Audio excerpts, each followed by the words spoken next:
20-year-old. They're level in Semple for the 4th time. Wonderful strike here by the number 11. Yeah, and he's having a quiet game, but 2 chances, 2 points. He's turned into a class player. Scored straight to Owen Kelly and Lara Corbett in the corners. The half forward line are coming way out the field, and the Cork half back line surprisingly are following them a long way, and they're leaving huge gaps in behind, and they're playing it straight into Owen Kelly and Corbett. That's the tactic. All-star midfielder last year, Shane McGrath. It is absolutely beautiful to watch. Some will argue that a sideline cut.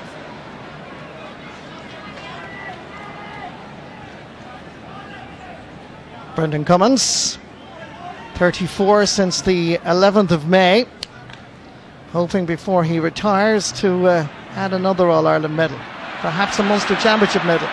John O'Brien, 12th Championship appearance, gives the ball away to Ben O'Connor, half blocked by Porrick Barr, added to by Noel McGrath. Far as Shane McGrath, no relation, gives it back outside. Far as John O'Brien, takes up a right half forward position. He's capable of scoring from there, and he's just done it. Great skill. It's all in the wrists, it's all in the confidence and the balance. Knew exactly what he was doing.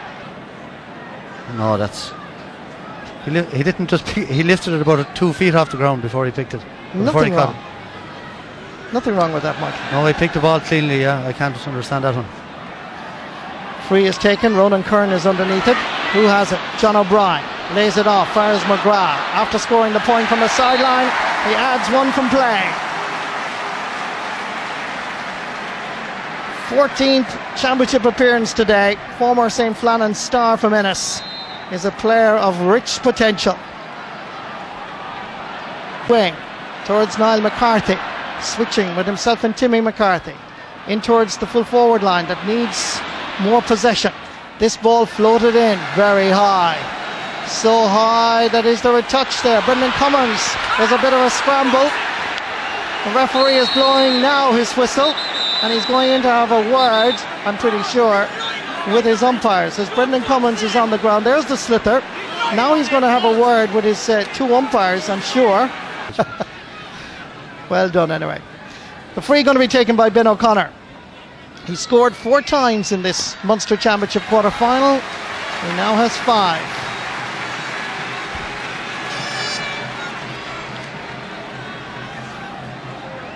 This was the incident again as that ball dropped in. Let's see what happened. There's the ball breaking loose. There's Brendan Cummins. And it's a scramble. The ball comes loose. Your call? I don't think he lay in it. The ball dropped in the square and he went for it, I think, fairly, and I think a throw in was the right decision. Here's Lara Corbett looking around at options. Oh, that's a sweet strike of a slither. He's a class player, really. Fully recovered from the 2 injuries he picked up in the early stages, all accidental knocks, but this is a wonderful strike. He's got such balance, such speed, and such confidence because he's only a few metres in. Well,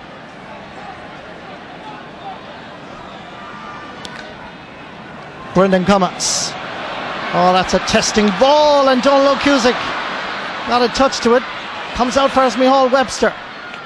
Back outside, chance here, great block down. It's Noel McGrath. He uses the short grip, and this time there's no doubt that Noel McGrath from Lochmore Castleiney has scored his 2nd point of the match. He won 2 All-Ireland minor medals in 2006 and 2007. He's graduating to senior ranks this afternoon. You're going to hear, as I've mentioned before, a lot more about young McGrath. Yeah, and interestingly, Marty, Cork have switched Sean O'Gan to John O'Brien. Made. Additional time here in Semple Stadium, 2 minutes, as Ben O'Connor poses and focuses on this free.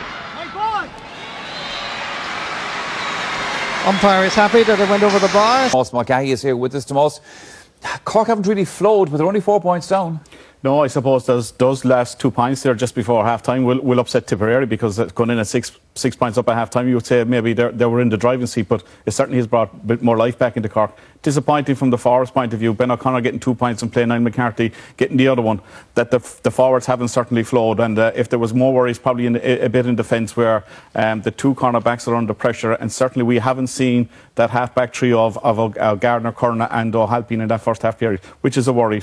It certainly is a worry for Cork going into the second half. A lot of talk, of course, going into this match about Osaka O'Halpine at full forward. Hasn't really featured. No, he hasn't featured, you know, and certainly, I mean, he's 6'6", as they say, and the 6'6" man should be in around the edge of the square. More often in the first half, we've seen when we out in the half-forward position, out in the corner forward position, and like tactically, Ger, you mentioned that Cork will be playing a different game. When you have a man that size, you must put him in at the edge of the square and you must put the direct ball inside him, and we haven't done that in the first half. There's been balls that have gone down the wing and he hasn't been used as a target man to the effect that I thought he would be used. OK, Ger and Cyril Farrell with us here in studio. We'll be hearing from them shortly. It's time for us to take a break, but more on the game from Thurles in just a few moments.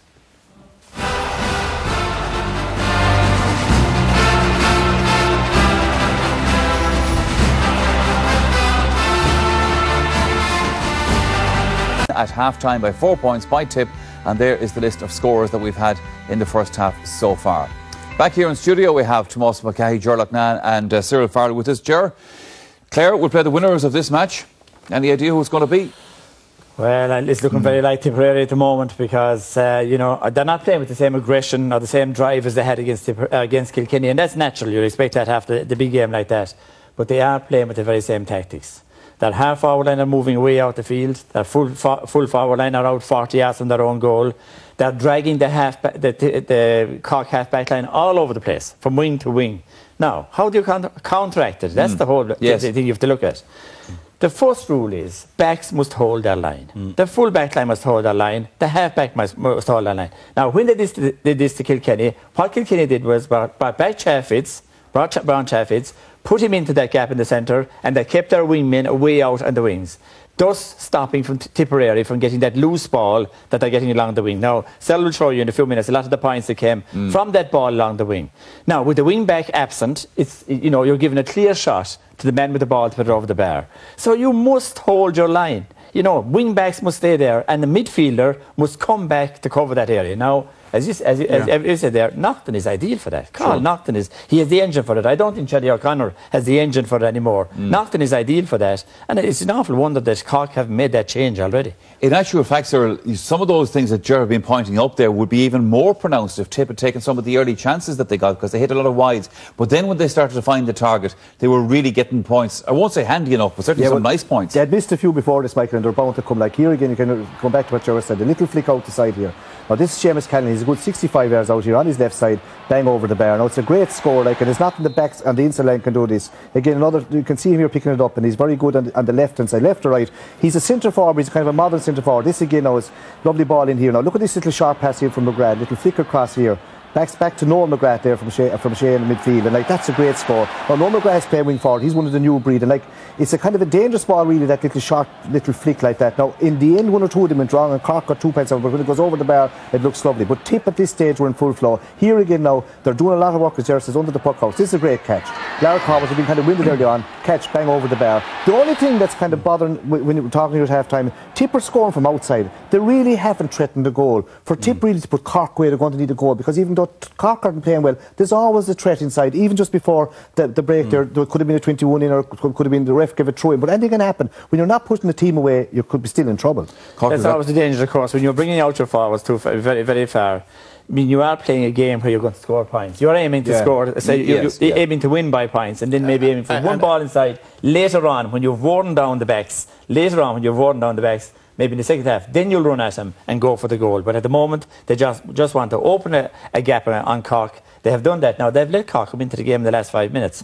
But if Tip get a goal in this game, it's all over. Having said that, Cork, the old reliable Ben O'Connor got a couple of points in play, but we haven't seen too much of this from Cork. Yeah, but they're still, like, he's a great player. Like here, listen, again now, you're going to see this ball come across here from midfield. Now Cork are still good hurlers, but they're being dragged left, right and centre. This is a long ball going up. Now here, there's a breaking ball here now. Kieran Murphy gets on this. You'd imagine here, a little flick back out, and he gets bottled up.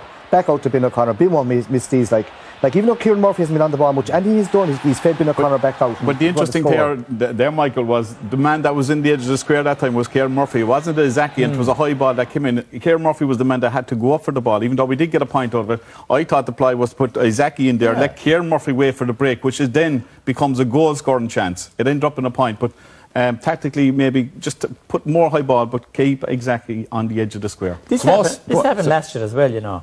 They put Hallgren in at the edge of the square. Yes. Sorry, was it Pat Cronin in at the edge of the square.